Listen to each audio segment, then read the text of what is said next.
It is 8:18 a.m. Pacific Daylight Time. It is the 21st day of July 2026, and this is episode 1356 of Bitcoin. And Jack Mallers is going to start us off today. If you don't know who Jack Mallers is, he's the CEO of the Bitcoin treasury company 21 Capital. He is also the head honcho over at Strike. Strike. Used to be called Zap way back in the day. But Strike is now kind of a juggernaut. But there was going to be some kind of merger. Tether had like 3 crypto companies lined up, and there's 21 Capital. And it looks like a bunch of this shit is just blowing in the wind. Now, honestly, I think this is actually good news. But we're going to start out there, and then we're going to talk about the Clarity Act. The odds have jumped. Odds of the Clarity Act have jumped, which is why we're seeing, well, one of the reasons why we're probably seeing a price rise for Bitcoin this morning, standing at $66,690, somewhere around there. It's kind of wavering back and forth. MiCA. MiCA licensed companies in the EU may just go ahead and skip out anyway. Even though they're licensed, and MiCA is the regulatory framework that you have to have as a crypto company if you're in the European Union. And some of these companies that have licenses to operate in the EU may just bail anyway. I have a sneaky suspicion that it may have something to do with what I talked about a couple of weeks ago. The MiCA framework is already looking at being reconfigured just next year because they really didn't take into consideration certain aspects of things that they should have taken into consideration. And because of that, nobody really knows. Everybody's back into the kind of the same boat pre-MiCA. Nobody knows what the hell the regulations are going to be. And I think some of these companies may just be tired of it and may just bail out. And then we're going to talk about something called World Monitor. Probably won't spend that much time on it, but I wanted to bring it up to you because if you don't know about it, it's probably something that you're going to want to know about. Second part of the show, London Stock Exchange, 24/7 Casino, which is the name of the episode this morning. Galaxy. This would be Galaxy Digital, the Bitcoin miners and AI data center guys, looking to prepare for the Bitcoin quantum threat. I may have a different take on what they say they're going to do versus what I think that they actually mean. Russia has passed a landmark crypto law, so that's the lay of the land for today's show. Let's get up to the top of it. Jack Mallers is stepping down as CEO of Bitcoin Treasury 21 Capital. Bitcoin Magazine, Matthew DeSalvo has it. Bitcoin Treasury 21 Capital has named Raphael Zaguri as its chief executive officer, a leadership change that arrives 7 months after the firm listed on the New York Stock Exchange. Zaguri succeeds founder Jack Mallers, who is, in fact, stepping down to focus on his Bitcoin payments company, Strike.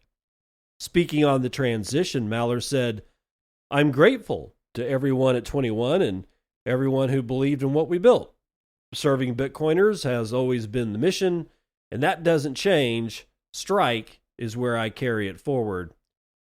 Austin, Texas-based 21 Capital, which trades under the ticker XXI on the NYSE, said it would focus on becoming an institutional-grade operating company that's judged on cash flow generation and capital allocation discipline, not just Bitcoin holdings.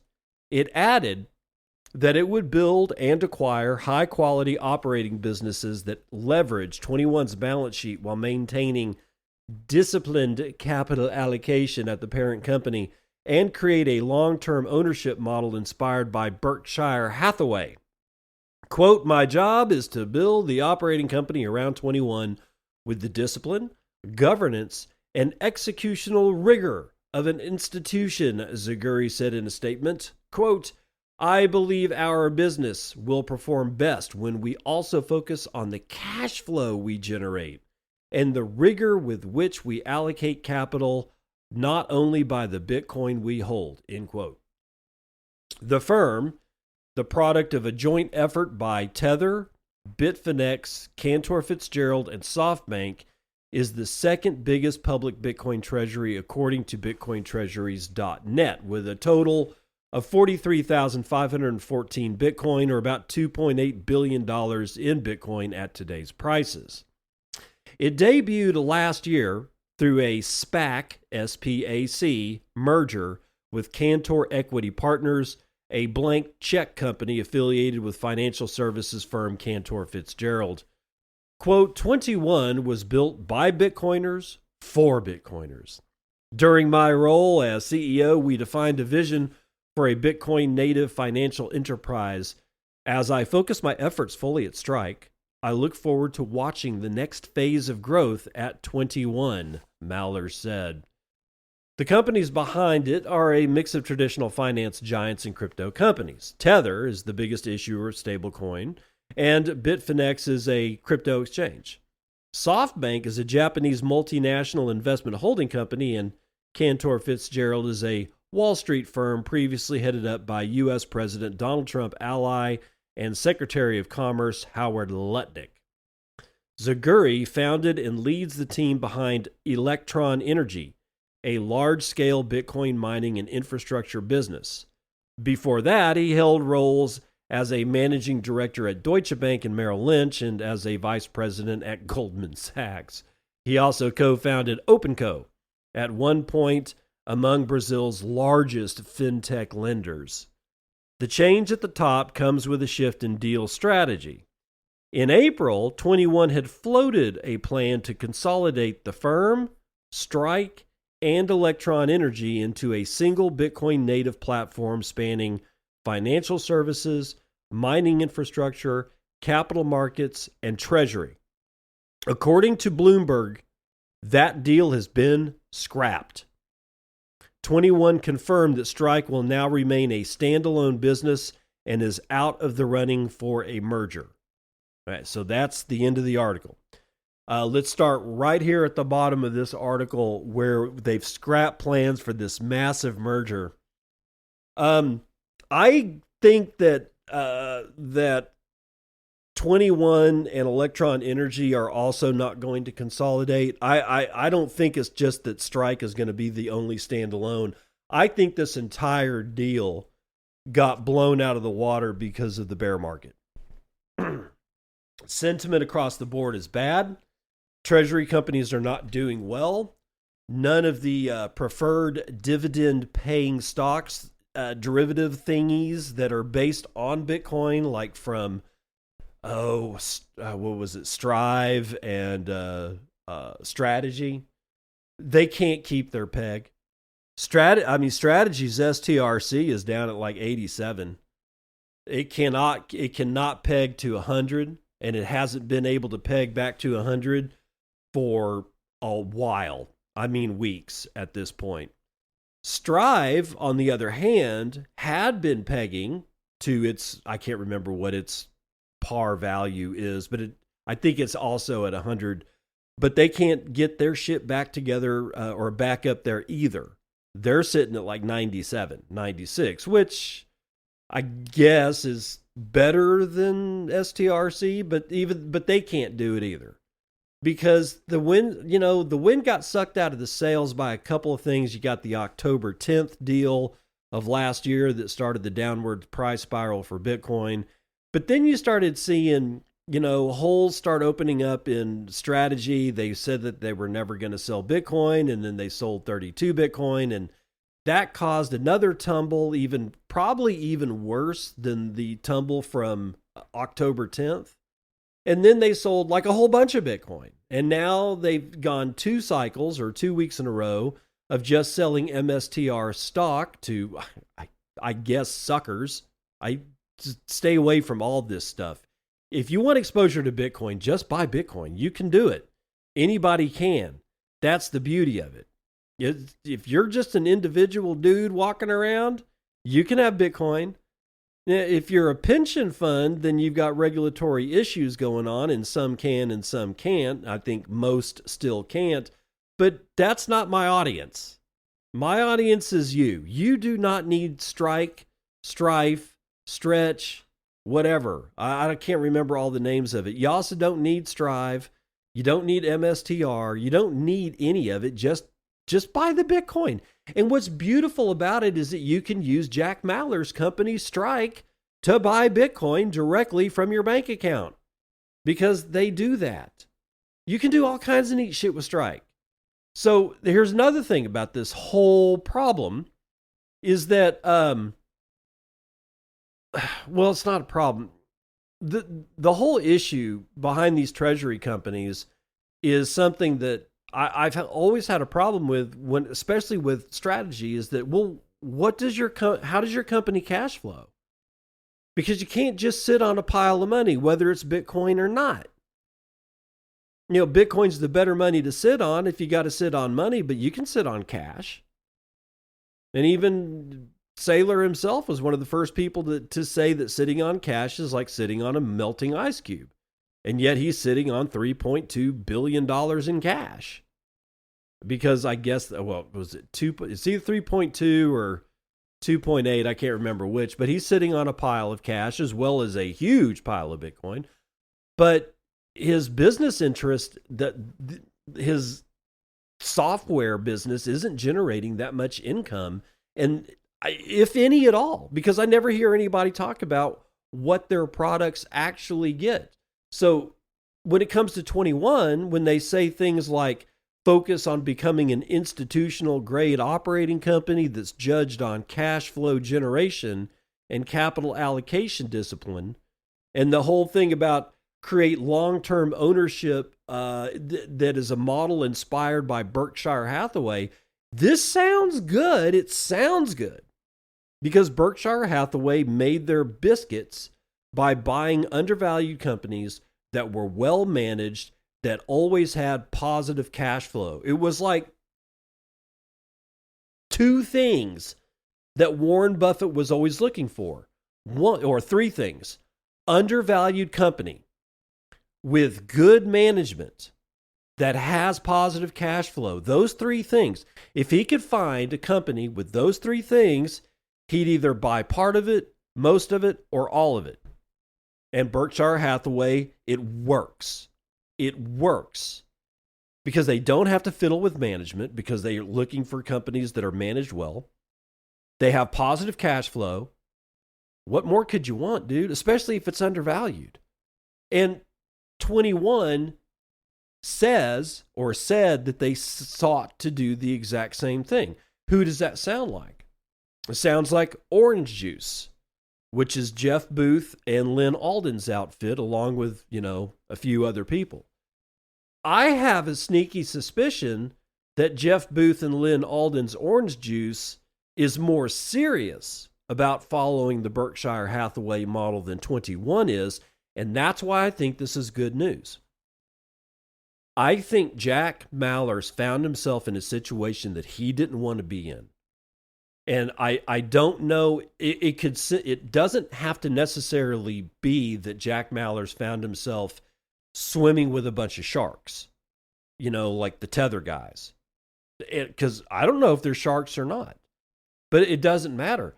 I'm just saying that it may not have been that Jack Mallers is going, oh my God, I've sold my soul to the devil. I need to get out of this. These guys are evil and, evil incarnate, and they're going to kill everything that they see. And I'm the poster child for 21 Capital now. I honestly don't think that was it. I think he found himself doing something that he didn't want to do, which means operating something that he didn't really want to operate, something that he didn't have any passion for. He just got moved in there because he's a good poster boy for Bitcoin. He's done really well with Strike. Strike is a very well-known name. It's a pretty good company. It's got positive cash flow as far as I can tell. It offers a whole range of services. So why not get him to be the poster child for this, and then fold Strike and Electron Energy and Tether and whatever else, 21, and then form this 21 Capital thing, and just have Jack as the CEO? Well, I think Jack just wanted to do Strike.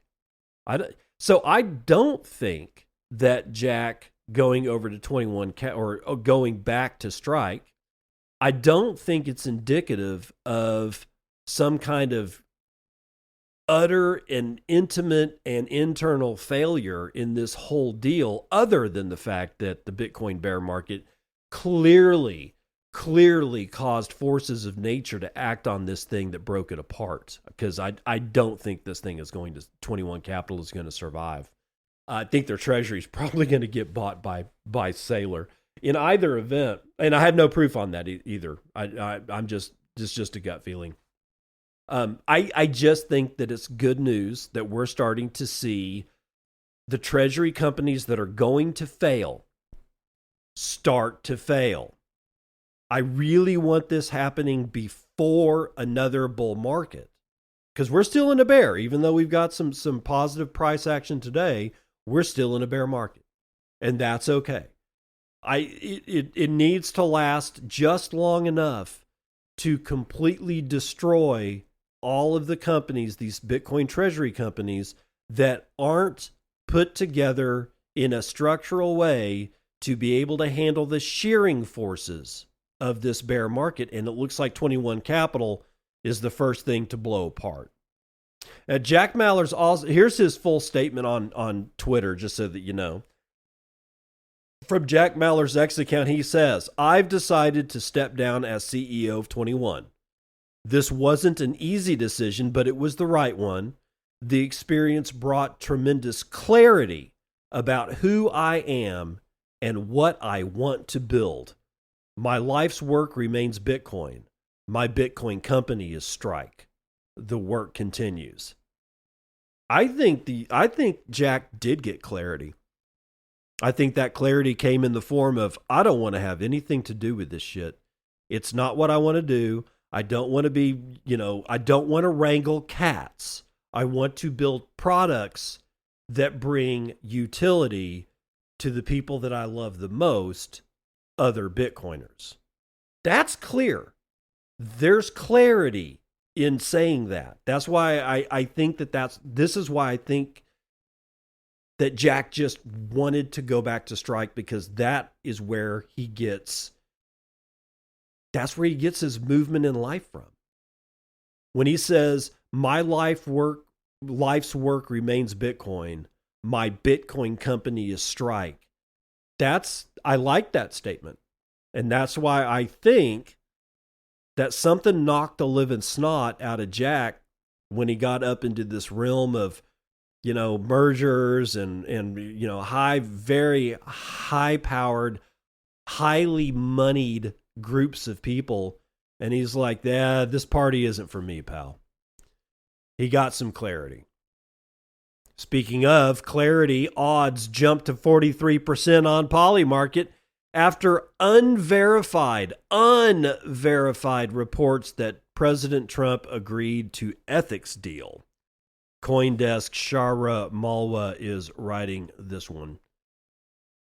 Polymarket traders sharply raised the odds of the Clarity Act becoming law this year after reports that President Trump reportedly agreed to an ethics provision that had stalled the bill. The market pricing whether the crypto market structure bill is signed into law in 2026 rose to about 43% on the prediction market on Monday, compared to 32% on Friday. This was its lowest level since the market started trading in January. The jump tracked a series of reports that the final sticking point in months of negotiations has now been cleared. Democrats have not seen the bill text, a source familiar with the matter told CoinDesk, and no text has been publicly released. The White House and the offices of the senators involved have also not commented.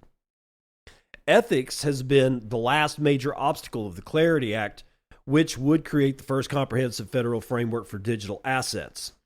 The dispute had centered on the extent to which political figures and other officials can profit from crypto while in office, a question sharpened by Trump's meme coins and his family's stake in World Liberty Financial, which financial disclosures last month showed earned him millions. Actually, I think it was around 1.3 billion, so a lot more than just millions. The provision was discussed at a July 16th meeting between Trump, Republican Senators Bernie Moreno and Cynthia Lummis, and White House crypto advisor Patrick Witt. The Senate has until early August to vote. Crypto extended its rally. They talk about numbers. They talk about XRP, and we don't need any of that bullshit. So, on unverified reports where no public text has been made available and no senators are commenting on it at all, we've got a boost in the price of Bitcoin, which I don't know if it's still actually going. If it's still actually boosted. Hold on, let me see. 66,652. So it seems to be kind of ranging. Who knows what the hell's going to happen? On unverified reports, nobody knows nothing. Somebody just, I don't know, made a phone call to the Wall Street Journal and said, hey, psst, Blue Horseshoe loves Blue Airlines, or some Wall Street crap. Some kind of signal, to set out there in the wind to move markets. So we don't know. We don't know if Clarity is one step further or closer to being passed, or if it's one step further away. We know exactly bupkis. Just be aware. Now, more MiCA licensed crypto firms may exit EU market, according to Gate Europe CEO Cointelegraph Johan Yun writing. Crypto companies already licensed under the European Union's market and crypto assets regulation could still exit the market as compliance costs mount, according to Gate Europe CEO. Oh my God. Hold on. I got to say a name. Bear with me. Giovanni Conti told Cointelegraph's Chain Reaction on Monday that stricter regulatory requirements have made it increasingly difficult for new entrants to compete, and that some licensed firms could ultimately be just unable to absorb the ongoing costs of operating under that framework. Quote, I think there are going to be quite a few more of the ones that acquire MiCA licenses that won't be able to sustain the cost and the resources that are needed to carry on this business in the long term, Conti said. It's an unfortunate name. MiCA is the EU's regulatory framework for crypto assets. The bloc's 18-month transition period ended July the 1st, requiring crypto firms serving EU customers to operate under authorization or just cease offering regulated services altogether. The deadline prompted several exchanges to restrict or withdraw services in parts of Europe, while licensed firms began operating under the new regime. Binance, the world's largest crypto exchange by trading volume, was unable to secure a MiCA license before that deadline. Conti also warned that MiCA's stricter regulatory requirements could drive some crypto startups and projects outside of Europe. While the framework has strengthened investor protections, it said it leaves less room for innovation than jurisdictions with lighter rules. He said some projects may choose to launch in jurisdictions with less restrictive regulatory requirements instead of navigating the bloc's compliance regime. Quote, we may need to be prepared that some projects, possibly some important projects, may be looking at other jurisdictions with, different guidelines, he said. To be sure, the number of companies authorized under MiCA continues to grow, but at a slower pace. On Friday, The European Securities and Market Authority added 14 crypto asset service providers to its register, bringing the total of 294 after adding 37 firms in ESMA's first update following the July 1st transition deadline. Cunty said the higher regulatory burden is reshaping Europe's competitive landscape, but the shrunken market also presents an opportunity for those remaining crypto service providers. Quote, there was a market with thousands of operators, and now there is a market with only hundreds, Cunty said. Quote, so definitely there's a big opportunity for all of us. There is an ongoing migration because customers do not want to lose access to this market. So my theory is not reflected in this piece. This is simply about it costing them too much in straight up cash for fees and keeping the license up to date, but also the paperwork burden, because somebody's got to do that. Whether they're using AI or not, you got to pay somebody to keep on top of this stack of papers. And the paper chase costs a lot of money. So it doesn't surprise me that some of these companies are getting out just solely on that. But I honestly think that what was not mentioned here was the fact that they're going to be revamping their regulations, especially as it entails stablecoins in 2027. So MiCA regulations are already changing. It's going to be like 1 year of regulations under a certain framework, and then that framework is going to change. Nobody can operate in an environment that way. And it doesn't matter who the fuck you are. Automakers, power companies, nuclear power generation, oil drillers. If you keep changing the regulations in how you operate, those operating companies are either going to go bankrupt or just close down operations or move to a place that has their shit together. And that's what this is indicative of. The changes that are already scheduled, already slated to be made in MiCA. After only a year after the transitory period ended July the 1st, within a year, those regulations are going to be upgraded, downgraded, side graded. They're going to be changed. And nobody knows what those changes are going to be.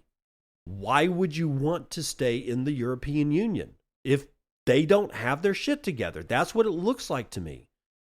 That the European Union, even though they made MiCA seem like it was the greatest thing since sliced bread, they don't know what they're doing.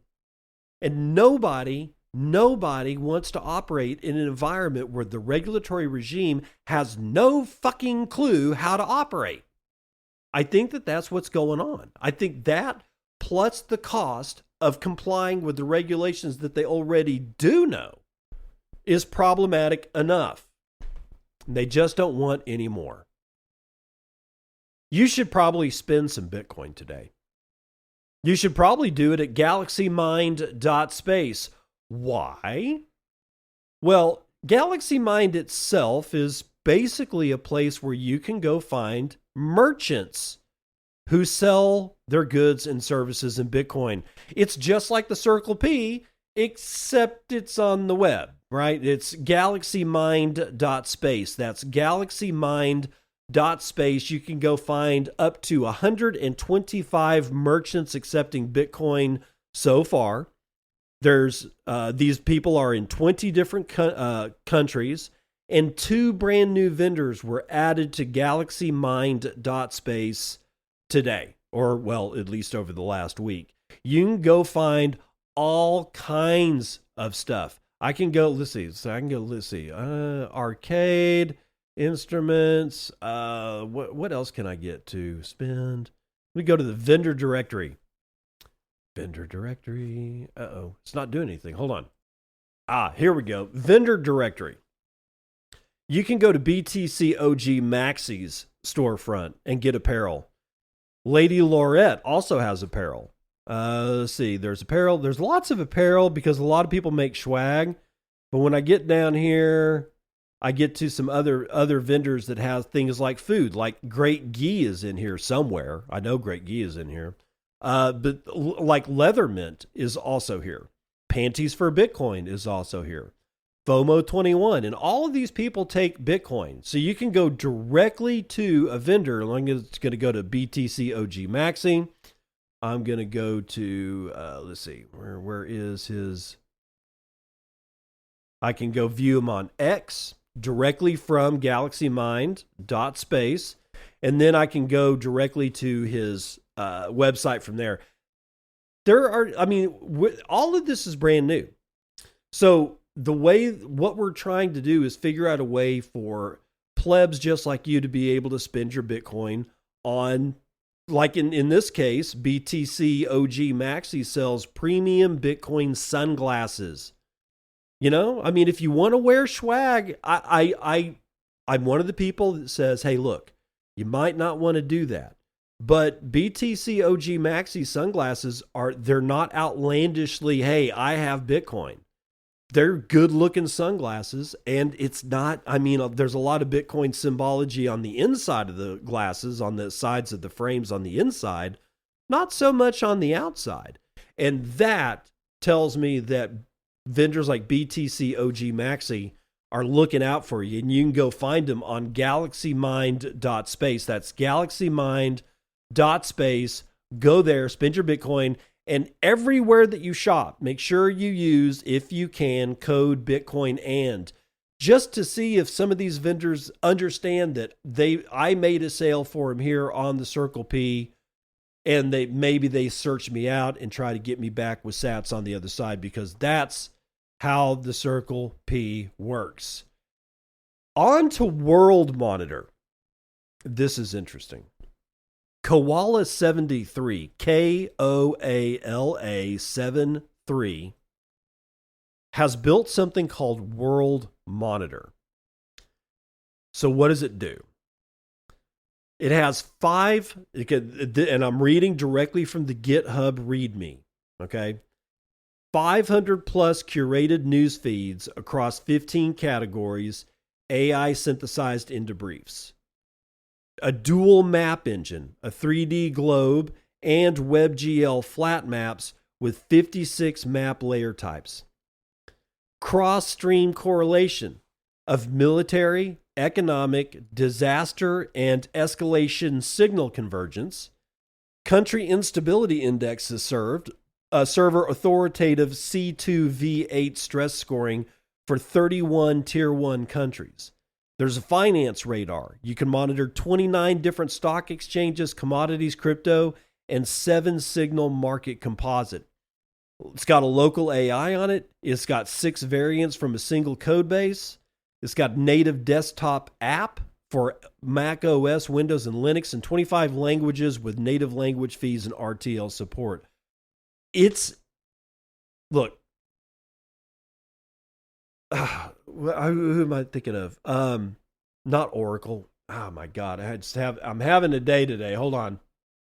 Here we go. Here's another description of it. Like a more, why do you even should care about this thing? Okay. Istam Ali out of X says of World Monitor the following. Palantir sells governments a war room that costs millions of dollars a year. So a guy named Ellie just rebuilt it, put it on GitHub, and gave it away. It's called World Monitor. Open it, and you get a live 3D globe with 500 plus news feeds pouring in across 15 categories, all summarized by artificial intelligence as they land. Military movements, economic shocks, natural disasters, cyber incidents, flight paths, shipping lanes, plus 56 different map layers that you can stack on top of each other. It scores 31 countries on a stress index and updates the number of things happening. It watches 29 different stock exchanges, commodities, and crypto inside one panel. It runs local AI through Olama so you can use the whole thing without a single API key. Native desktop app for Windows, Mac OS, and Linux, 25 languages, works out of the box after one clone. So it's a giant graphic user interface that is basically a world situation map that spans military, economic, natural disaster shit, flight paths. You can literally look at it and see where hotspots in the world are starting to blow up. Like if you see economic failures start happening in a particular country, and all of a sudden you start seeing military action from news feeds start pouring in about that same country, all of a sudden you've got a hotspot. And you, as a private citizen, without any government clearance what fucking soever, can have the same set of tools, or at least a comparable set of tools, to what Palantir offers military leaders of Zimbabwe or whoever it is that they sell their Palantir war room shit to. But it is the type of thing that you would see in a movie where the military leaders are sitting in some kind of war room and they've got all these screens around them and they're like, look, there's a stock market collapse in Zimbabwe. And somebody else on some other screen saying, well, that's interesting because we're now monitoring ground troop movements in that same country. You see how that shit works? This is an intelligence tool, except it's for you, a pleb, doing nothing. If you want to go look at it and clone the GitHub repository and set it up on your own machine and do all the things that you need to do to get this thing running, and from it kind of looks like it very well may be a very simple setup. I'm not sure yet, but it does just look like it's an NPM install. Like it's like 4 command line codes. You clone the GitHub repository and you npm install it. And it looks like that may just give you the base functionality. You probably got to hook some stuff up after it's done, but this thing looks gorgeous. It looks refined. It's got a good color scheme to the graphic user interface. It looks like it's got all this stuff, the lights, whistles, and bells, and more. It's a very interesting situation that a guy's like, I don't need Palantir for this shit. I can build a war room. And I will do so with AI, I guess, and give it to the public for free. So the URL to the GitHub repository is in the show notes. I highly recommend that you go get it while ye may. Let's run the numbers.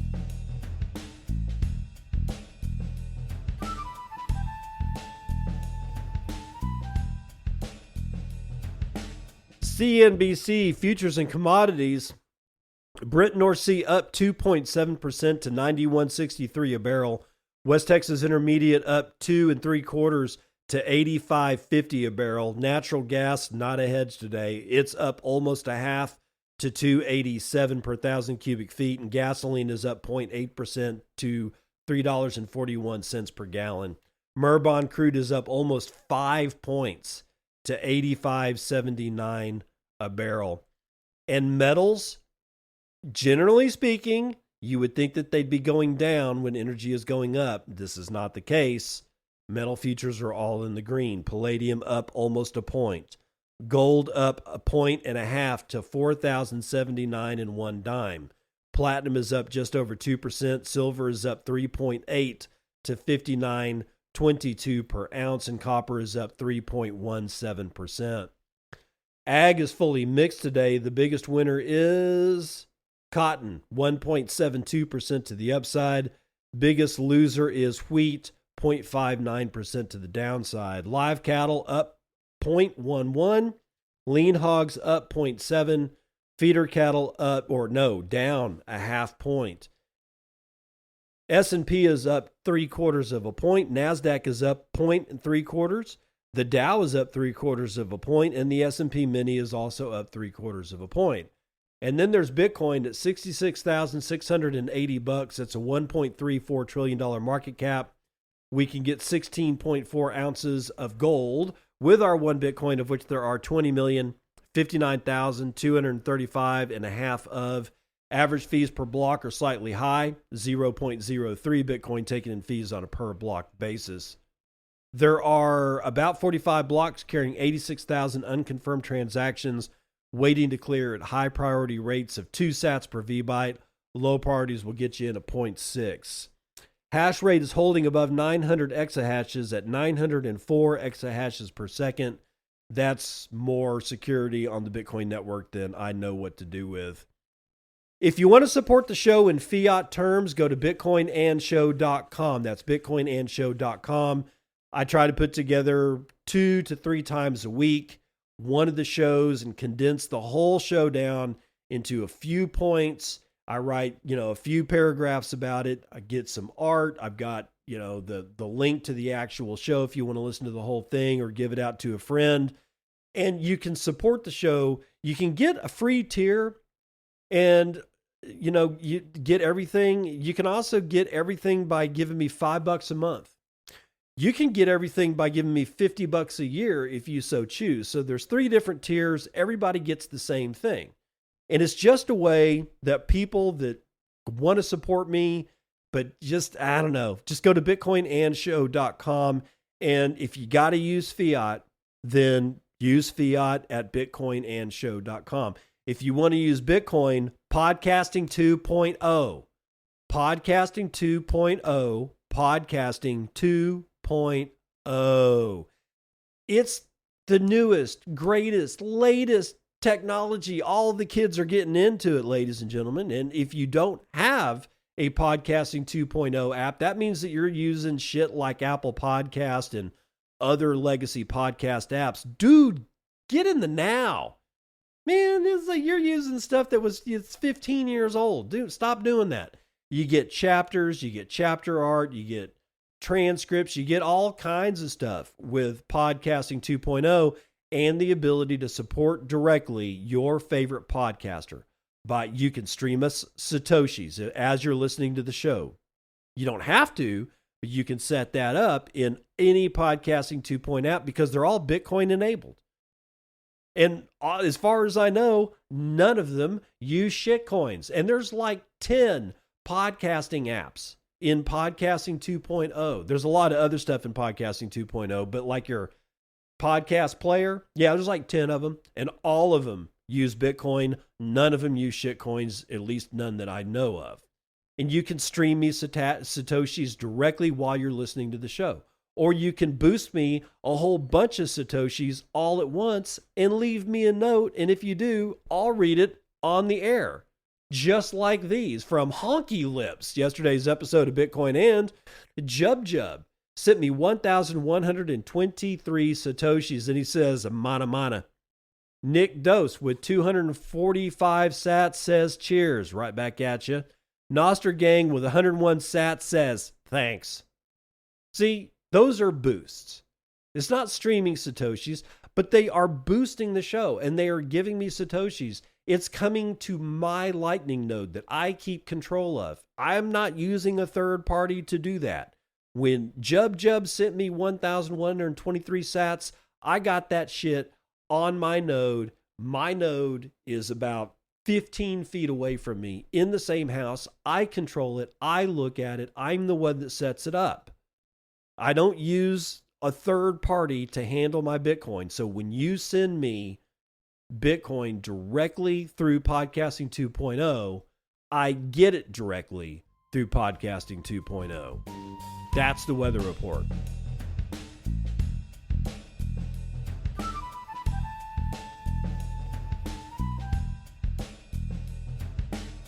Welcome to part 2 of the news that you could use. London Stock Exchange eyes overnight trading launch in 2027. That's right. The casino is now open full time. Cointelegraph, Felix writing this one. The London Stock Exchange is planning to launch a nighttime trading venue in the first half of next year, joining a growing number of global exchanges offering or planning to offer near 24-hour trading. Because what could possibly go wrong?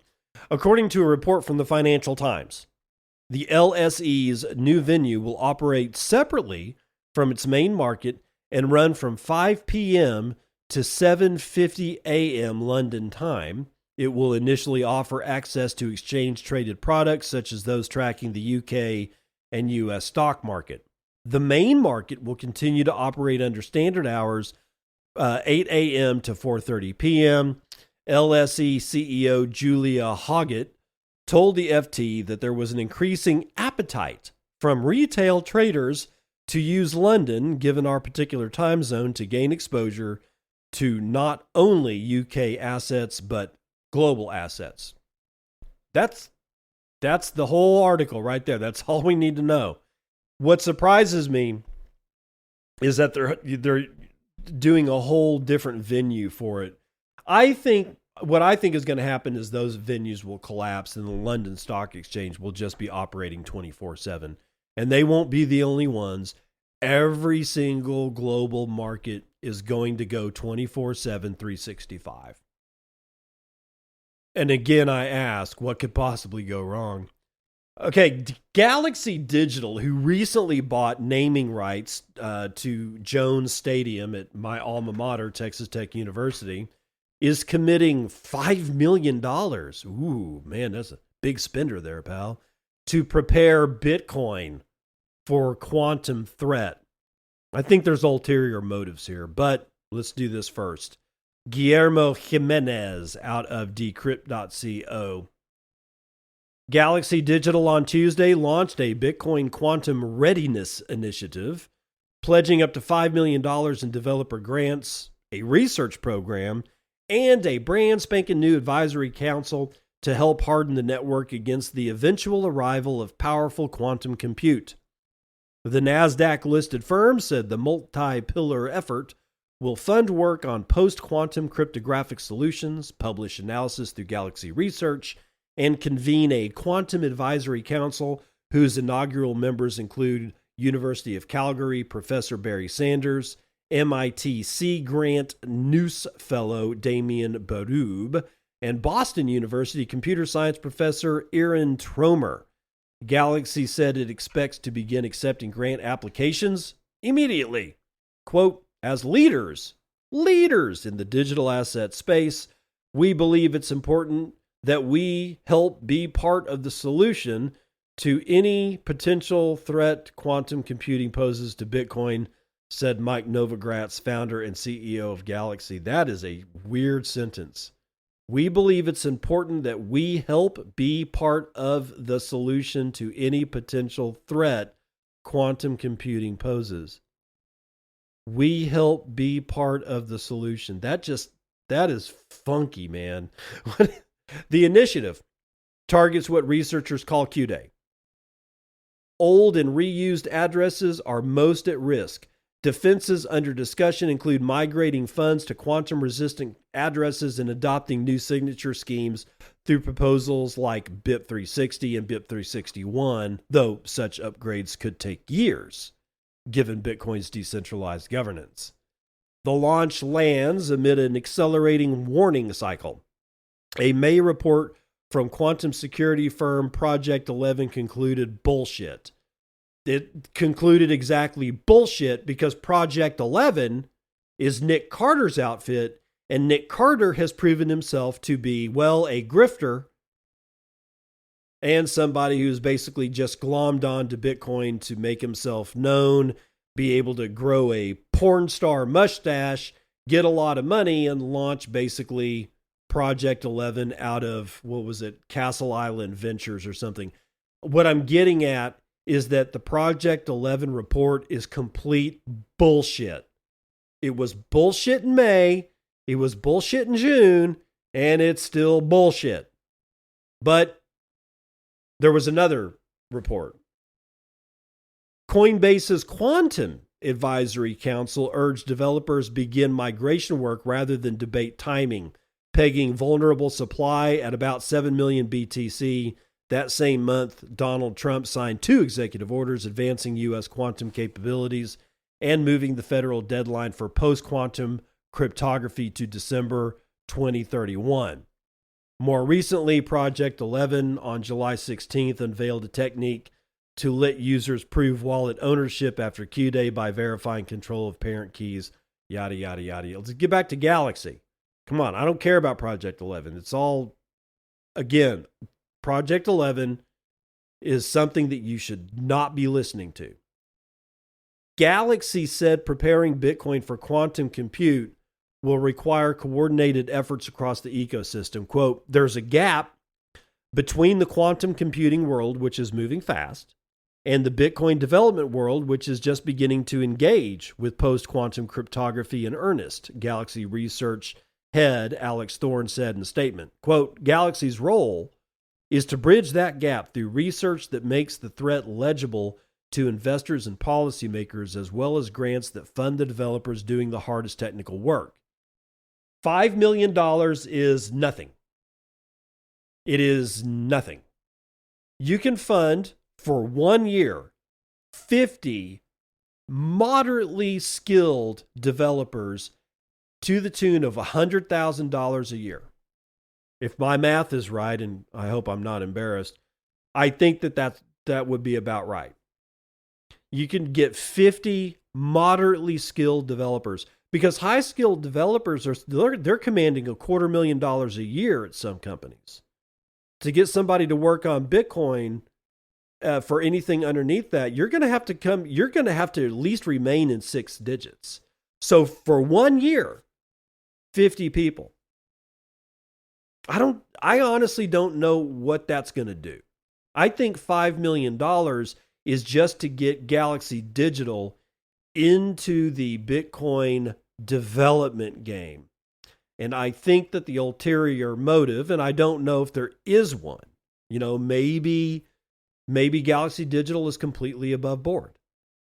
Who knows? But if there is an ulterior motive, I think it's going to be this thought that if you can control enough developers, then you can control Bitcoin. Or if you can get this one BIP through, like everybody's arguing about BIP 110, and will it make Luke Dash Jr. and his band of merry men, will it make them the new core developers that are quote unquote in control of Bitcoin? This whole control of Bitcoin issue is just out of hand. But I think that Galaxy Digital, my gut feeling is that they want to make sure that they have a seat at the development table, and that this has nothing really to do with the good of Bitcoin or doing good for Bitcoiners or keeping us safe.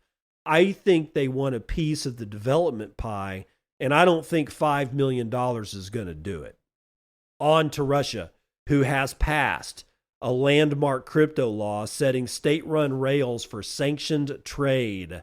This is out of Bitcoin Magazine.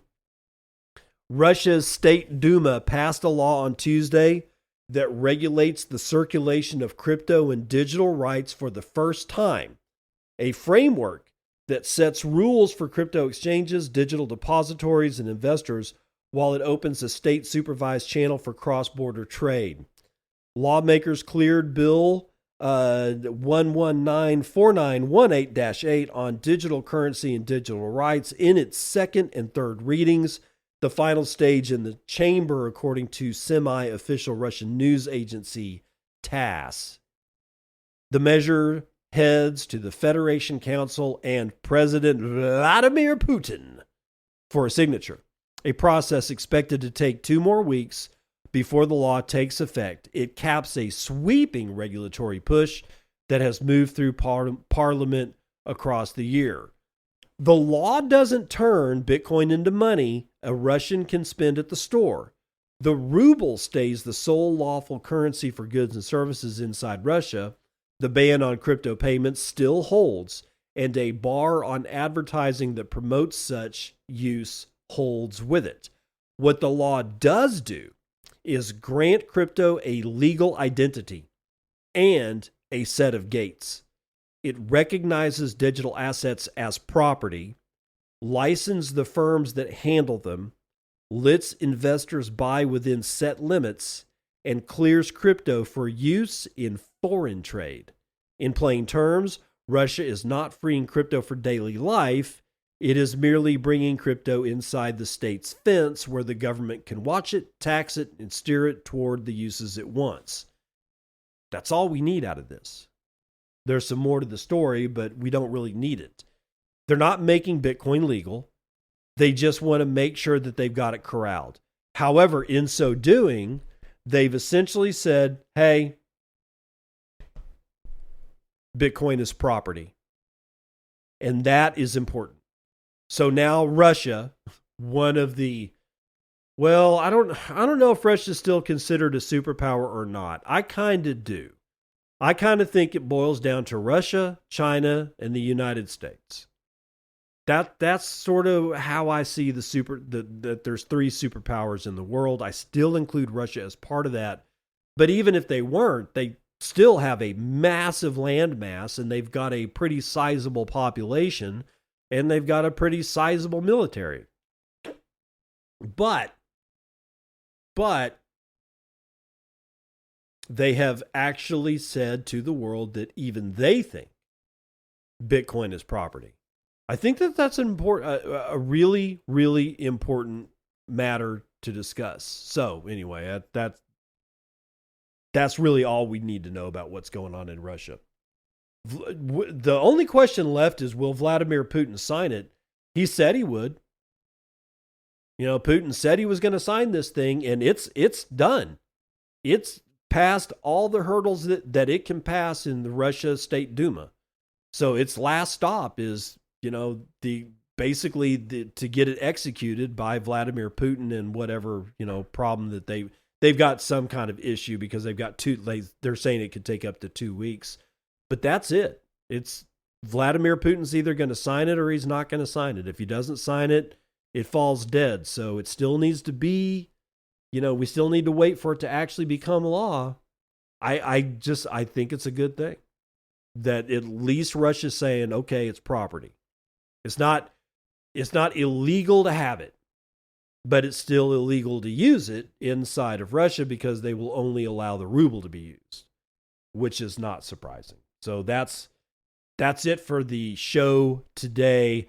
If you got any value out of it, please go to bitcoinandshow.com. That's bitcoinandshow.com and sign up for one of the paid tiers, because that just says, hey, here's some value for the value that you gave me. And that also lets me know that I'm on the right track. And if you want to use Bitcoin, which is the way that I prefer it be used, I really like getting Satoshis through Podcasting 2.0 because it's so direct.